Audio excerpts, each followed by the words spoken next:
इतनी संख्या में इकट्ठा हो सकता है। तो यह एक जो है कुछ लोग हैं समाज को जो है काटने का काम करते हैं।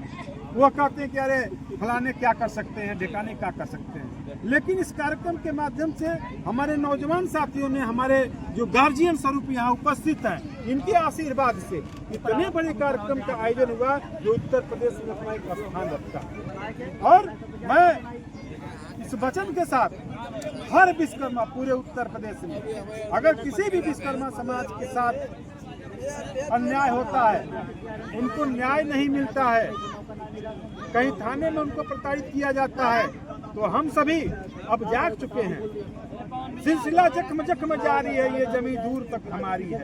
अनाव कागज की छोड़ी हमने, ऐ विश्वकर्मा वासी अब तेरी बारी है, अब तेरी बारी है।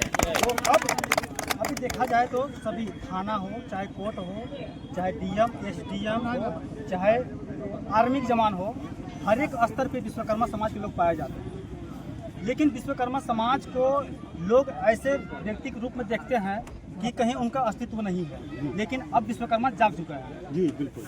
और जो अभी SC, ST, OBC के बारे में भी लोग कह रहे हैं, अभी जो UGC के माध्यम से लोग इधर उधर अफवाह कर रहे थे, कह रहे हैं जो 3% है, 3% वाले धारणा देने चल दिए, और जो कि 97%, 90% वाले हैं अभी साथ मार के बैठे हैं, उनके लिए क्या संदेश देना चाहेंगे? मैं कहना चाहता हूँ कि तूने तो चाहा ही नहीं, हालात बदल सकते थे। तूने तो चाहा ही नहीं, हालात बदल सकते थे, और मेरे गम के हर आंसू तेरी आंखों से निकल सकते थे। और तुम तो ठहरे विश्वकर्मा एक झील की तरह, और दरिया बने होते तो काफी दूर निकल चुके होते, काफी दूर निकल चुके होते। साथियों में कहना चाहता हूँ शहर के माध्यम से, भारत भैया जिंदाबाद, कोई जिंदाबाद जिंदाबाद, भारत भैया बस अपनी जिंदाबाद, जिंदाबाद। इतना बुलंद करना है। ये मत सोचिए कि हम लोग के दिमाग में एक तो पहले डाला गया है कि हमारी संख्या कमजोर है। हमारी संख्या बहुत कम है, लेकिन आप बता दें, आप शुरू से इतिहास उठाकर दिखला लीजिए। अगर श्री रामचंद्र को धनुष देने का काम किसने किया? विश्वकर्मा भगवान ने। इंद्र को जो उनका ब्रज था किसने दिया? भगवान श्री विश्वकर्मा ने दिया। जो चक्र, जिसके चक्र की जो है पूरे संसार में चर्चा होती है, विष्णु भगवान, कृष्ण भगवान की चक्र किसने बनाया? भगवान विश्वकर्मा ने। लंका पुरी किसने बनाया? भगवान विश्वकर्मा। द्वारकापुरी किसने बनाया? भगवान श्री विश्वकर्मा ने। और प्रत्यक्ष आप प्रमाण देख लीजिए भाई। अगर आज अयोध्या में श्री राम चंद्र जी का निर्माण हुआ है, तो उसको भी अरुण कुमार विश्वकर्मा और सुशील कुमार विश्वकर्मा ने ही उनको निर्माण किया, उनके मूर्ति का। अच्छा, एक चीज बता दीजिए, जैसे कि देखा जाए कि अनेक जो जन्म अष्टमी हो गया उनके लिए छुट्टी हो जाता है, ऐसे तमाम प्रकार के जो त्यौहार है छुट्टी हो जाता है। लेकिन विश्वकर्मा पूजा को लेकर ऐसा अभी कोई सरकारी घोषित नहीं किया गया है छुट्टी, उस पर आप क्या कहना चाहेंगे? देखिए, मैं यही कहना चाहता हूँ, और मैं तो बिल्कुल फूक चुका हूँ कि ट्रेन पूरे देश में चल रही है। ट्रेन वैष्णो देवी, विश्वनाथ जी, राम जी, हनुमान जी, लेकिन ट्रेनवा के आगवा विश्वकर्मा जी का फोटो लगी, लेकिन विश्वकर्मा भगवान के नाम पर पूरे देश में एक और ट्रेन नहीं चला आज तक। ये हमारे साथ अन्याय है, विश्वकर्मा साथ के साथ अन्याय, विश्वकर्मा समाज के साथ। हमारी प्रतिभाओं को जो है दबाने का हमेशा काम किए हैं। हमने तो अपने आप को आग की भट्टियों में झोंक करके राजा महाराजाओं के हथियार को बनाने का काम किया, और उस हथियार को चमका करके लोग महान बनते। अरे हमारा विश्वकर्मा समाज तो लोगों को अन्न जो खाते हैं ना, अन्न, अगर हमारा विश्वकर्मा समाज अगर अन्न उगाने वाली मशीन नहीं बनाता, तो अन्न भी नहीं किसी के मुंह में जा पाता। वह समाज अगर राजनीतिक रूप से जो है इतने उपेक्षित पड़ा हुआ है, इतना उपेक्षित पड़ा हुआ है, कारण क्या है जानते हैं? हमारा समाज किसी विवाद में नहीं पड़ना चाहता है।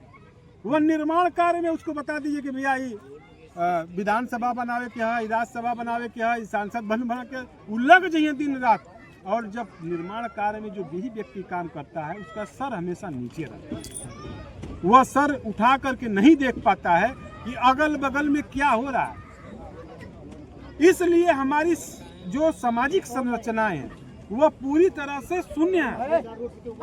लेकिन अब धीरे धीरे जो नौजवान है वो धीरे धीरे जागरूक होने हैं, वो जान रहे हैं कि विश्वकर्मा समाज और समाज की जो कुंजी है वह जब तक हम लोग विधानसभा में लोकसभा में जिता करके नहीं भेजेंगे तब तक विश्वकर्मा समाज का हला भला होने वाला नहीं है। चलिए लास्ट प्रश्न आपसे मैं पूछना चाहता हूँ कि ये जो विश्वकर्मा को एकत्रित करने का और संदेश पहुँचाने के लिए ये कहाँ से मन में ऐसा उठा कि आज लोगों को यहाँ पर इकट्ठा करना और जागरूक फैलाना? देखिए, मैं निसंकोच रूप से आपको इस मंच के माध्यम से मैं कह देना चाहता हूँ, और हमारे यहाँ जो है हमारे सीनियर पर्सनालिटी भी है, और भारत की आज़ादी के बाद से ही हजारों की संख्या में संगठन बन रहे हैं विश्वकर्मा समाज के, यहाँ तक कि पार्टियां भी बनी हुई हैं। लेकिन भारत की आज़ादी के बाद से आप देख लीजिए कि कोई भी ऐसा संगठन नहीं हुआ, कोई ऐसी पार्टी नहीं हुई विश्वकर्मा समाज की जो पूरे उत्तर प्रदेश में एक जो है विधायक चुनकर विधानसभा में भेजने का काम किया है। मैं प्रश्न उठाना चाहता हूं, मैं कहना चाहता हूं उनसे, आपके संगठन का, आपके पार्टी का बनाने का औचित्य क्या है? आज जो है हमारा समाज मारा जाता है, थानों में मारा जाता है, समाज में मारा जाता है, उसकी जमीन हड़पी जाती है। कौन संगठन लड़ाई लड़ता है? हमारी गरीब महिलाएं, उनके ऊपर अत्याचार होता है, बलात्कार होता है, कौन लड़ाई लड़ने जाता है? इस पीड़ा को हम लोग समझे कि आज हमको एक ऐसे संगठन की जरूरत है, ऐसे नौजवानों की जरूरत है जो हमारी जो बुनियादी चीजें हैं, हमारे जो समाज के ऊपर अत्याचार हो रहा है, हमारे गांव के लोग जो प्रधानी लड़ना चाहते हैं, जो बीटीसी लड़ना चाहते हैं, जो जिला पंचायत लड़ना चाहते हैं, जो विधायक लड़ना चाहते हैं, उनको जो है दबा दिया जाता है। कारण यह है दबने का कि हम लोग कभी भी संगठित होकर एक मंच पर यह अपनी ताकत को दिखाने का प्रयास नहीं करते हैं कि नहीं विश्वकर्मा समाज एक है। लेकिन यह मंच एक पूरे जनपद को नहीं, पूरे उत्तर प्रदेश को यह संदेश देना चाहता है कि वो समय आ गया है।